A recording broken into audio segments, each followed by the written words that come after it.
Okay, guys, welcome along. Now, there's a lot of theory says the best way to learn maths is by following along examples. So we're going to do that just now. So the instructions are to solve it, to sketch it, and to discuss it, which we will do. Okay, I recognize this as being an x minus and an x minus, but look, we have the frame, so let's start using it. I want two numbers that multiply to 20 and that add to 12. Okay, I'm thinking 10 and 2. Okay, so I got my cross product of 2x here and a cross product of 10x here. Of course, we want them both negative, so we put in the two minuses. Okay, so now we have factorized it like such, so, and we have roots using the zero product rule. X is equal to 10 or 2. So let's sketch it and discuss it. Now, sketch means just a sketch. We have two positive roots. Do not worry about scale. One is bigger than the other. There's 2, there's 10. Okay, a few more points of interest here is this point here is 0, 20, the intercept. These are 2 zeros and 10 zeros. And the line of symmetry down the middle here. Very interesting this now. Between 2 and 10. Now if you add 2 to 10 you get 12, half of that is 6. But you could have got that straight from here. Now only because this is 1, later on we'll have to divide down by double this. So we are dividing down by double this and changing the sign. The formula is actually minus b over 2a for the x value of the line of symmetry. So the formula for the line of symmetry is x equals 6. The 20 has shown up both in the factors. The factors of 20 are 10 and 2, and in the roots. 2 and 10, 2 and, what is it? 2 and 10 were the roots. When you multiply them together, you get 20. That will always be the case once you're dealing with a monic quadratic cube, a monic quadratic. On we go.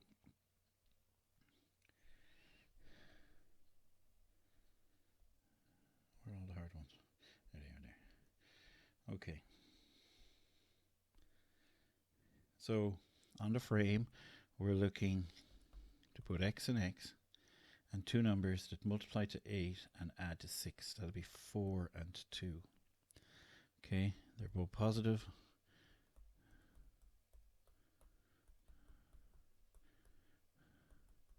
So we have factorized using the zero product rule. We have minus 4 or minus 2 as the roots.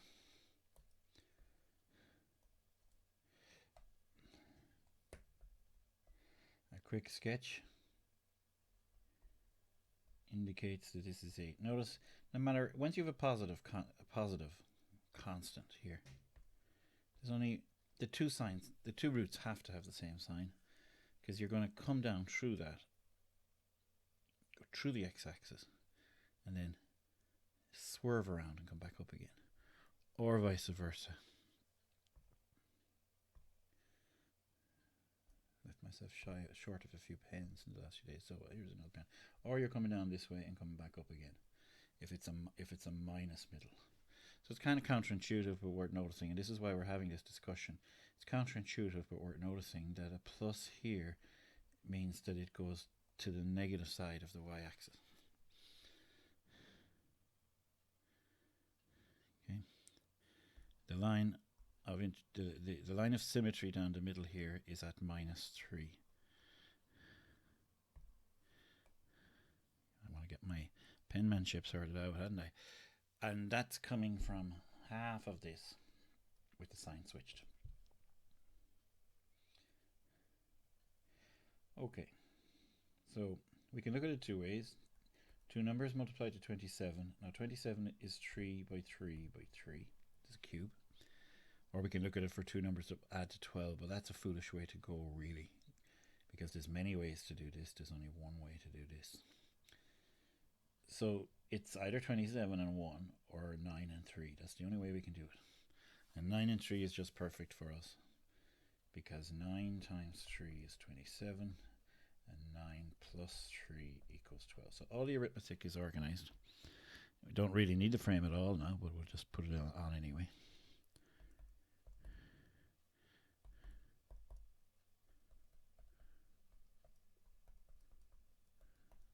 Equals naught. Having done the factorization step, you use the zero product rule.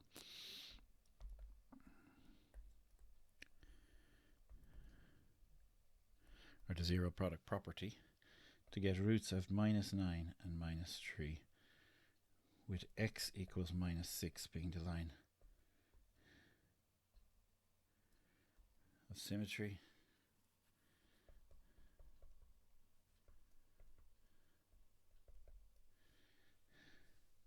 And this point here, the y-intercept is simply 27. Okay, first and foremost, we have 9/8. Okay, and we're trying to get 22. Now, 9 and 8 is not 22. So, I want to recognize that there's nothing but 3's and 2's in this. Okay, now if you split either of them, if you split the 2's, the middle will be even, so the 2's are definitely split. If you split the 3, so you think about it, let's just say for argument's sake, I go with, say, 6 times 12.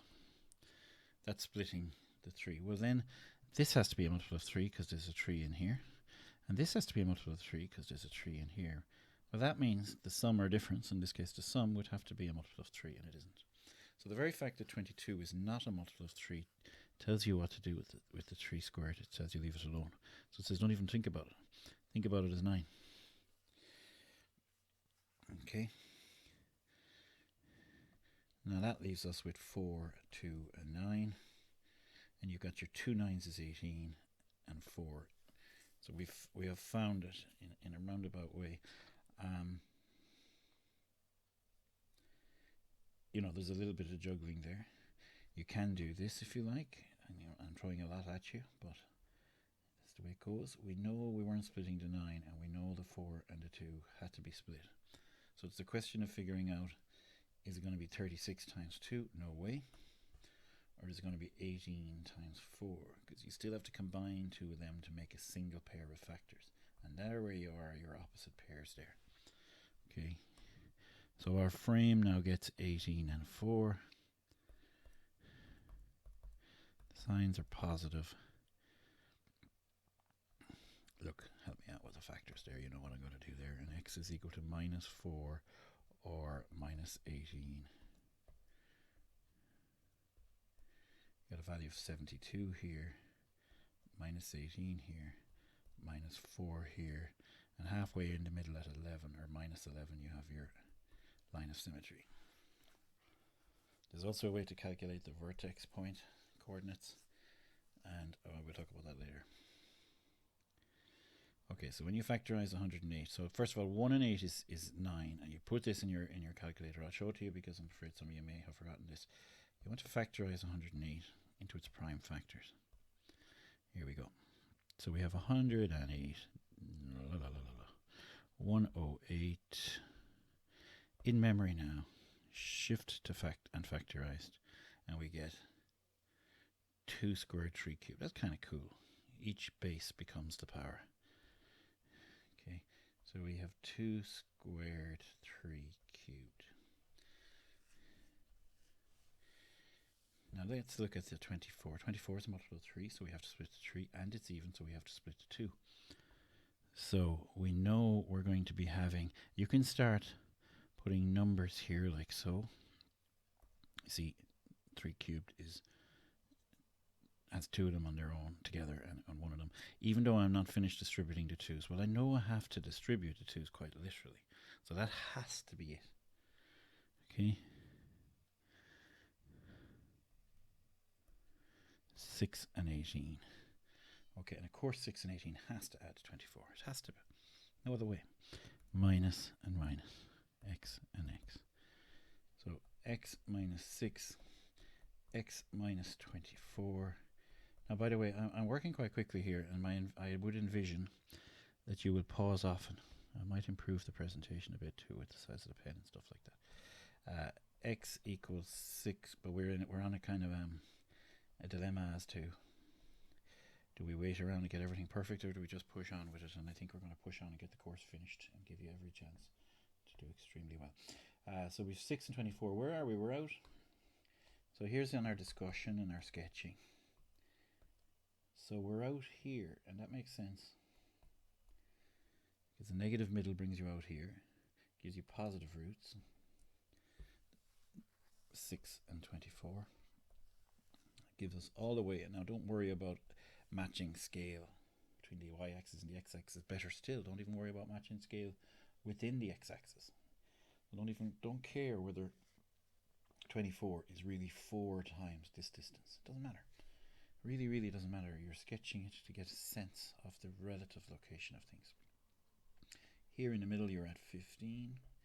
No, 6 and 24 is 30. Half of that is 15, but that doesn't look right. Which makes me think, did I make a mistake? That wasn't. Made the mistake is right. That was supposed to be 18. Now that is an extraordinary important learning point, because my good habit of sketching has highlighted a mistake, which I may have not found otherwise. So it's always a good strategy to have a very robust analysis, even if it goes a little bit beyond what you were asked to do, because it will catch mistakes. So there's a great lesson there. Not something for me to start the video again. Absolutely not. Maths is, in the real world, is kind of all full of stops and starts and little mistakes that you pick up on and so on. 618 is 108. Now half of that is 12, which is exactly where it should be. That's this length here. That's x equals 12 is the actual formula for the line of symmetry. And by the way, what you can do, there's a sophisticated way of doing it from the coefficients, but you can figure out this point then by simply filling 12 into f of x. So it'd be 12 squared minus 24 12s plus 108, and you'll get that value there. So it's not rocket science. Another little thing we mentioned here is this slope. We mentioned at a very important class recently, is that this slope here is negative 24. Okay, and so to have that negative slope insists that the roots are both positive, because you can't be up at positive with a upright parabola as opposed to an inverted parabola, which goes that way, and have it any other way. Believe me. Oh my god, what's going on here? Okay, so is it in standard form? No. Let's put it in standard form. The x squareds should dominate your decision for little sidedness. The 6 is less than the 7, so we're going that way with everything. We're changing side, changing sign. We're transposing everything. If it doesn't change sign, there's something wrong with us. There's some mistake made. 7 takes 6 times x squared plus 10 plus 3. Look, it's transposed, hasn't it? Times x plus 5 plus 17 equals null. X squared plus 13x plus 22 equals 0. Now, two numbers that multiply to 22 and add to 13 are what? 11 and 2. We don't always need that frame. You decide your private personal strategy based on where you're at, when you need the frame and when you don't. Okay, and I'll dispense with the sketching this time and say x is equal to minus 11 or minus 2. Okay, pause the video, look back over it, enjoy it. Now, what have we got here? What have we got here? We have brackets. We have monomial on a binomial where this is an x, and then we have a constant on a binomial. Well, let's multiply it out and see where we go. Follow our noses and see where it takes us. X squared plus 24x. That's remembering to distribute that multiplication. And here we go again with a double distribution. Plus 6x plus 3 27s. Well, 27 is 3 cubed, and now we have 3 to the 4. Well, 3 to the 4 is 9 squared. That's 81. That's our friend 81. Okay, equals 0. So we're all on the left side, but we're not simplified. So let's simplify it up because we have these like terms. So we have x squared plus 30x plus 81 equals 0. Okay, Just so you know, I don't lift these out of a book. I just make them up in terms of what our learning outcomes and learning intentions are, and that's the way to do it. And if you get ahead and you're finding it very easy, then make up a few questions and say and bring them to me after class and say, you know, are these can you fill these in for homework for the next day or something like that? Push yourself. Anyway, here we go. So we're looking for two numbers. When we factorize that, by the way, you're going to get 3 to the 4. So that's going to be equal to 3 times 3 times 3 times 3. Does 9 go into that? No. Well, that means it has to be 27 and 3, and indeed it is. Because if it was 9 and 9, then 9 would go into this. Okay, so even there within multiplicity, you have the power, the index playing a role. Okay, so we have 9 and 9. No, we don't. We have 27 and 3. So x plus 3, x plus 27 equals 0. X equals minus 3 or minus 27. Okay. This is your bread and butter case. If the middle is greater than the outside, it has to involve an x plus 8 and an x plus 1.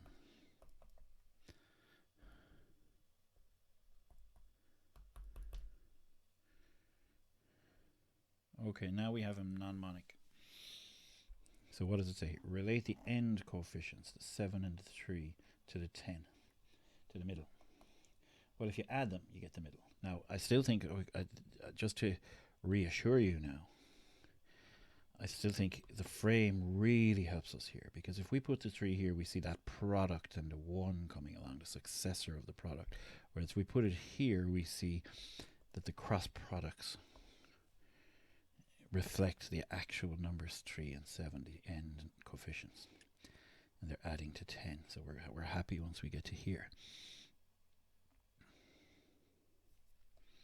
where this is a 1, and these are the cross products, which I think we will position them there. I think that'll work out. We're going to come up to full-on general equations now, without any quick kind of tricks to help us out later on in this video. Where are we now? We are going to say, well, so it's 7x plus 3 times x plus 1. Okay, x is okay, I'll take this a little bit slowly. Let's set each one to 0 in turn. So we're going back to linear algebra now, where the new strategy is isolation. Isolate the x. So get rid of the 3 by transposition. 7x equals minus 3. Divide down to 7. Divide down. Equals negative 3 over 7. X equals minus 1. And in terms of reflection and so on, this is a fraction and this is an integer. Okay, they're both negative. And another thing to say is the 3 gets to go on top and the 7 gets to go underneath. And when you look back up here, the roots were always made by this number, and they were upstairs. So this number seems to be giving stuff that goes upstairs in the solutions. Like here, 8 gave rise to a negative 4 and a negative 2. Okay, as the roots. So when you get a number here, it's going to be fractions. See?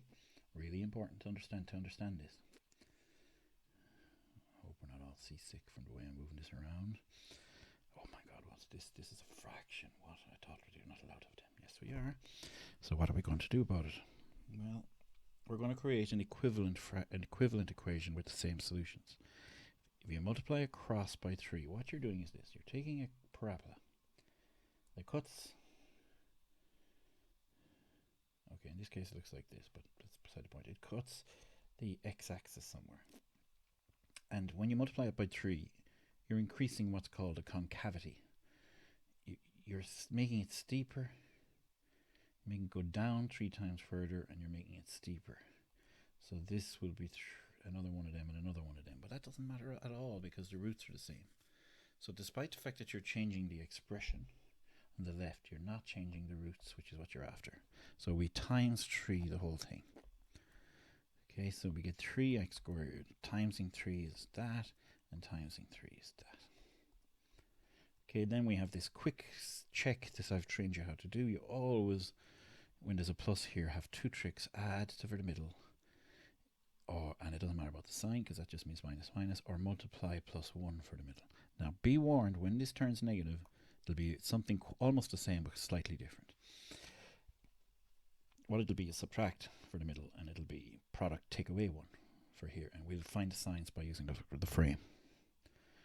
Okay, so we're good to go. We know that we can use the frame just to be sure what we know what we're doing, but we go with 4 stays with 3 for adding. They're both negative. And look, you get 4/3 or 1. And of course the line of symmetry is half of this with the sign change. So the line of symmetry is at 7/6, which is what you're going to get, because dividing a fraction by 2 means you double the denominator. But you can just put both of them into your calculation, divide by 2. It does come up finding the line of symmetry, so you want to keep an eye out for it. Solve this. Here we go again. 2 and 5 is 7. So we get used to the fact that on our frame, the 2 and the 5 stay together. We want them both negative. We have 5/2. The 2 has gone downstairs, and x equals 1.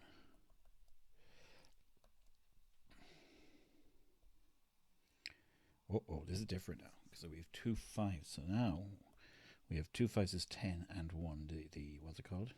What happens to a king when he dies or steps down, and there's a new one coming in, the successor. So the successor of 10 is indeed 11.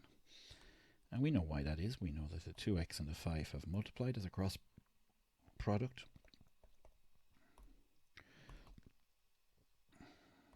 And these have multiplied as a cross product. That's the first cross product, if you like, and the second cross product is x. And now you add them together to get 11x. So we have found our number pattern, but we need to put minuses on them because of this. Okay. Now let's look what happens in terms of the roots. The 2x minus 1 set to 0 gives us a half, because the minus 1 transposes and divide down by 2, and the other one, the 5, negative 5 transposes. That's a fraction, and that's an integer. Okay? So in the case of the product,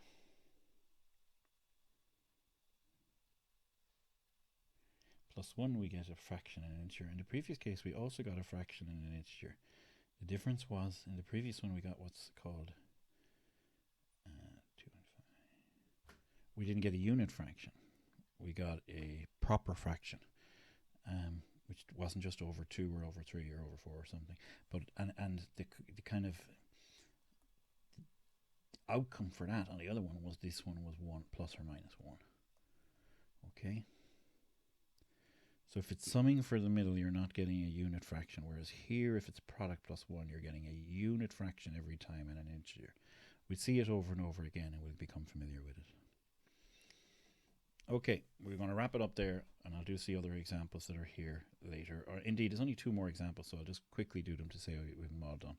3 and 7 is 10, so you're going to have 3x and 7, x and 1, negative 7/3, minus 1. But 2 5s, so this time, let's look at it for quickly. We got our 2x and our 5. We have our x and our 1. They're both negative. A half or 5. Is that the same as the question we just did a while ago? 2x minus 11x. Okay, it is. Apologies. Anyway, we're finished. Hope you enjoyed that. I've set homework on the file somewhere. You click here for homework and go straight into the homework, and you don't have to be. You should be reading the rest of it, but it's somewhat incomplete. All right. See you during the week.